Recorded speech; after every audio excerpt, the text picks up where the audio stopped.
What's up, what they do, fans, representatives? It's your boy Dave Wave back in the studio with another episode here to give you full post-draft coverage of the 2023 NFL Draft. But before I get started, I just want to say something.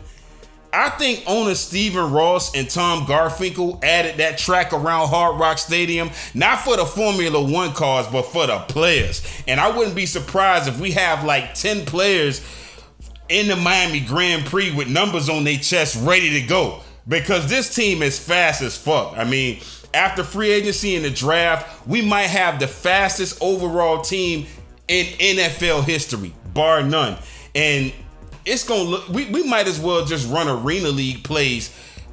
And I wouldn't be surprised if you see us running that on a 100-yard field, because that's just how fast we are. And we've built this team similar to how Al Davis was trying to build the Raiders back in the days, with speed everywhere.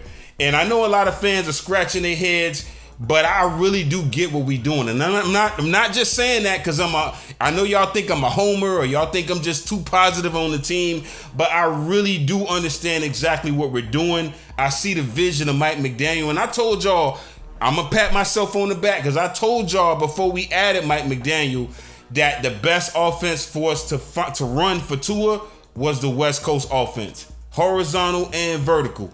And a lot of media talking heads and experts had us taking a tight end with our 51st pick, especially considering the departure of Mike Gesicki going to the Patriots.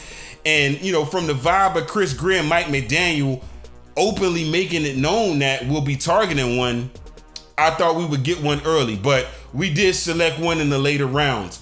Before Gesicki left, I released a series of videos covering the Dolphins draft and creating my own draft board based on watching college film, workouts, footage from different all-star games. And I covered the Hula Bowl, the Collegiate Bowl, the Senior Bowl, and the Shrine Bowl prospects. And I told y'all who stood out and which ones I would target based on what I thought our team needs were at the time, which was a heavy running back, slot wide receiver, gadget offensive weapon, defensive tackle, linebacker, cornerback, and backup quarterback. Now, those videos were obviously posted before free agency, and with the additions of the new players to the team, I had to update my board. But let's take a quick look at the additions that we added in free agency. We added cornerback Jalen Ramsey, tight end Eric Saubert, wide receiver Braxton Berrios, linebacker Malik Reed, punter Jake Bailey, guard Dan Feeney, safety Deshaun Elliott, and quarterback Mike White. So that changed things a little bit. Before Ramsey signed, I recommended that we draft Syracuse cornerback Garrett Williams, but Vic Fangio saw a better prospect in cornerback Cam Smith, who we drafted with the 51st pick. He stands at 6'1", 180 pounds, and he has 6 interceptions in 69 games at South Carolina. And a lot of people saying that he won't play as a rookie, but I think it's a possibility that he will, especially in the slot. You look at his speed, he's one of them players that could be on that track. Ran a 4.43 in the 40 dash at the NFL Scouting Combine. Played with cornerback J.C. Horn last year, who was selected 8th overall by the Panthers. So that tells me that South Carolina, their coaching staff, their secondary coaches do a great job with their DBs. And, you know, we could have selected tight ends Darnell Washington and Tucker Kraft, who on social media, if y'all been following me on social media, y'all know that I did my analysis, and I felt like Tucker Kraft was a good fit for us at tight end. I also saw offensive lineman Osiris Torrance, who I thought we had a chance of getting as well. And y'all know I've been beating y'all up about us drafting O-linemen. He was there. For all the O-line people who hell-bent on us getting one, he was there, but we didn't get him. He was drafted by the Bills. He had first-round talent, and that's someone that we could have gotten. I know y'all mad at that, but we weren't looking for O-linemen, and I knew we weren't. That's why I was saying what I was saying on Facebook.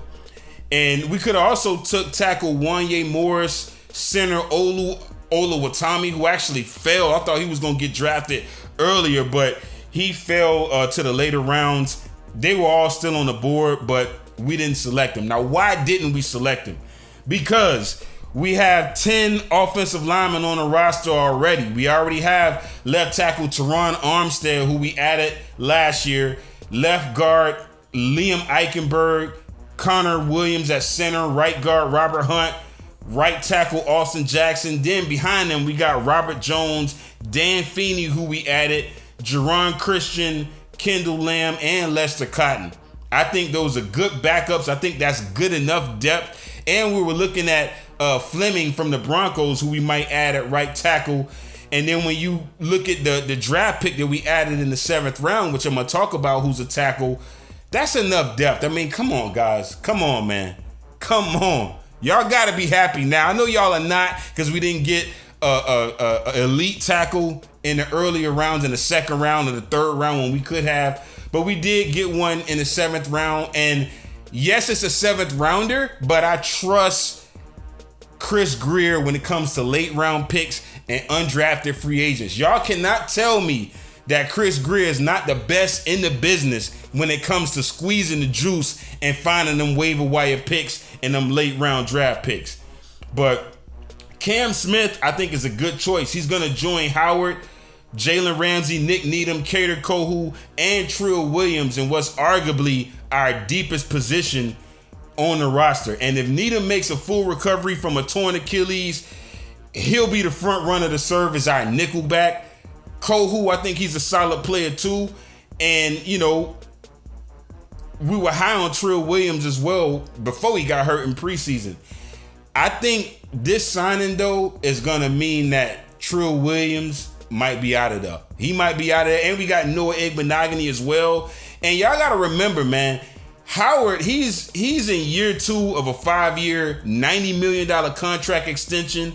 He did make the Pro Bowl, but it was not due to his performance. I mean, he gave up 15.6 yards per completion, 4 touchdowns in the coverage area, in his coverage area, and he allowed a passer rating of 101.2 and that's not X-like. He allowed that last year, but that's not like him. Even he knows that, yeah, I went to the Pro Bowl, but I know I know what I can do. And he got a big chip on his shoulder like Hackers. He's gonna be coming for quarterbacks' heads, coming for that football this year. And I expect him to be jumping routes and getting pick sixes for sure. With our 3rd round pick, the 84th pick of the 3rd round, we selected running back Devin Achane. 5'8", 185 pounds. He ran a 4.35 in the 40. And, head coach Jimbo Fisher and his position coach Tommy Robinson, I thought they did an excellent job with him. Even though they replaced Robinson with new running back coach Markel Blackwell, I still like how, their DBs played over the last their running backs played over the last 2 years. Achane, he split carries for 2 seasons as a situational runner with former Achane, he split carries for 2 seasons as a situational runner with former first-team All-SEC runner and current Los Angeles Charger Isaiah Spiller. And, Jimbo Fisher also prioritized him as a return specialist and incorporated him in passing downs to build up his reps. And when I watched his Aggies tape, the one thing I noticed is that he does a lot of his work on the perimeter, bouncing it to the outside. He ran a lot of fly sweeps, a lot of jet sweeps. And I think seeing that on tape, them sweeps, them jet sweeps, I think that's what attracted him to Mike McDaniel. And, Mike likes to run that outside wide zone. And, so I think that he'll be perfect. He'll be a perfect fit. And I believe he's probably picked to be the successor to Raheem Mostert. I know a lot of y'all was scratching y'all heads and mad at that pick, but Mostert is 31. And a lot of NFL teams, they don't like keeping 30-year-old running backs. That's us included. Y'all seen Gase add Frank Gore, and I know we added a couple of 30-year-old backs, but they were added just as stopgaps until we can find their replacement. If you notice Chris Grier's strategy, he's trying to get young vets, not 31-year-old vets, not 30-year-old vets, 28 and under. He might get a 29-year-old if he has to, but he really wants 28-year-old vets and younger. And then he's going to bring in a rookie or undrafted free agent to compete with the young vet. If the vet is not that much better than the rookie, he's out of there. And he's signing them to 1-year, 2-year deals, and he's doing that for a reason. That's his strategy. I understand that. I see what he's doing. I know a lot of the fans don't understand that, but that's why we didn't get DJ Fluker, because he's too old. He's 32 years old. That's why we're not getting these old-ass linemen that y'all want us to get, because that's not the plan. The plan is not even for Teron Armstead to last that long. We're going to move Austin Jackson, probably the left tackle, once he gets more reps and gets more skills under his belt. And Teron Armstead might be gone. He might even be gone this year, or next year, depending on, if he can stay healthy or not. But the thing about A-Chain that I like also is I like the fact that he can quickly identify running lanes, explode through them, and when the holes are there, ain't no tipping or dancing around, no bullshitting. He knows how to bust that hole and take it to the house, which is what we looking for in any running back. And I think his initial burst is excellent. He's capable of running out of traditional setups or taking the ball, lined up next to the quarterback in shotgun, which means that he's going to be an outstanding receiver for us out of the backfield. And, that's something that we need. That's something that Mostert can do for us as well. And when the holes are not there, he also has the patience to wait until the holes open up, and he doesn't overrun his blockers, which shows vision. A lot of running backs not every running back has good vision. They may have the speed, they may have all that, but they may not know how to set up their blocks. They may not have the hesitation and the suddenness to exploit bad back ends, from the defense. He can do that. Last season, A-Chain proved his capabilities as a lead back, rushing for a career-high 1,102 yards on 196 attempts. He finished with 5 100-plus yard performances, including his best game, which was against LSU. He had 215 yards that game, and they upset LSU 38-23. So he made a major impact. He impacts winning. He's a winning running back, which is what I'm looking for. And in the words of Jimbo at his pro day, Jimbo said he could be an elite returner, he could be an elite receiver, and he has the ability to run the football inside. If you go back and watch, he's a good pass blocker. Even though the scouts say that he's not, Jimbo thinks he is. He's tough, he's physical, and he understands how to do that. That's what Jimbo said. A lot of y'all will look at this pick as a Mike McDaniel pick. I would say it's 50% a Mike McDaniel pick, but it's 50% a Danny Crossman pick. I think it's more of a Danny Crossman pick than it is a McDaniel pick, because I think A-Chain is going to contribute on special teams right away, and he can contribute with ease. As an A&M kickoff returner, he averaged 30.5 yards per kickoff. That's way better than what we had last year. Our special teams was trash last year. So he's going to solidify that spot. He returned 2 kickoffs for touchdowns, including a 98-yarder in a 41-38 upset win over Alabama in 2021. And overall, he's took 10% of his college returns back to the crib. So it's a Danny Crossman pick. The teams that had him on their board was the Bears, the Eagles, and the Panthers. So that's why we had to get him where we got him. In the 6th round, we chose wide receiver / tight end Elijah Higgins. That's the tight end that we added. He played receiver at Stanford, but a lot of scouts see him as a tight end. He's 6'3", 214 pounds. So think of Charles Clay when we had Charles Clay. He posted a time of 4.57 in the 40, which is fast for a tight end. You could also put him on the track. You know what I'm saying? And he's a pass catching tight end. I know y'all wanted a blocking tight end, but we already have Saubert and Smythe. We got 2 blocking tight ends already. How many blocking tight ends do y'all want? I get y'all the concern is Tua's health, and I get it. Trust me, I do. But we already got 2 blocking tight ends. We don't need 3. If anything, we needed what we have right now: 2 blocking tight ends and 2 vertical tight ends. And I mean, he's an athletic freak. 35 vertical, 10-6 broad jump, 59 catches, 704 yards, 2 touchdowns.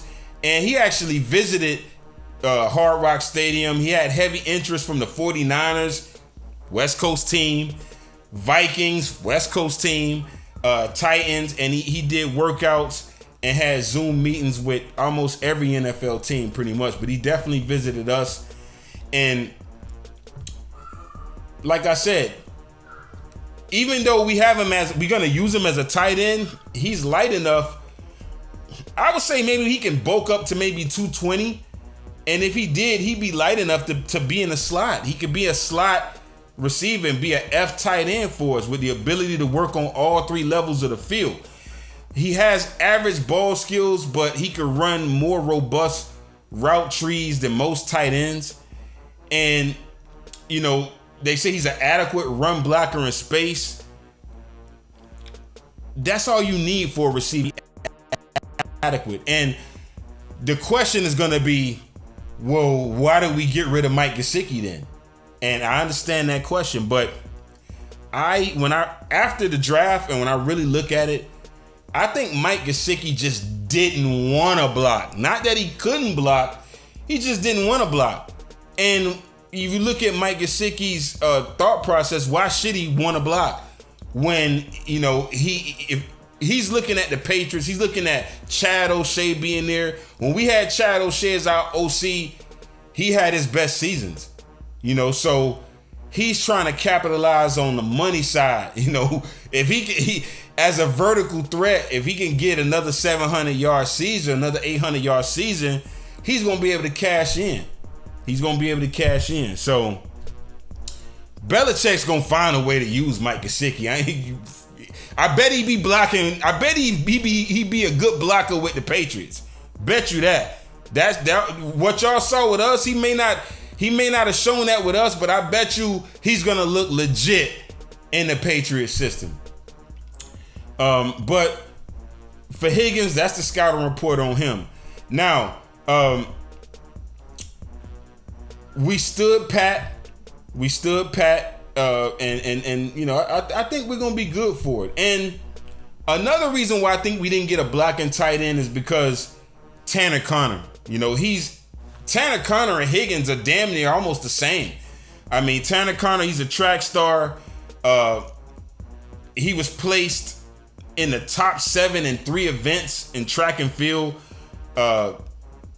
7th in the 100-meter dash, 4th in the 4x100-meter relay, and he was 4th in the 100-meter hurdles.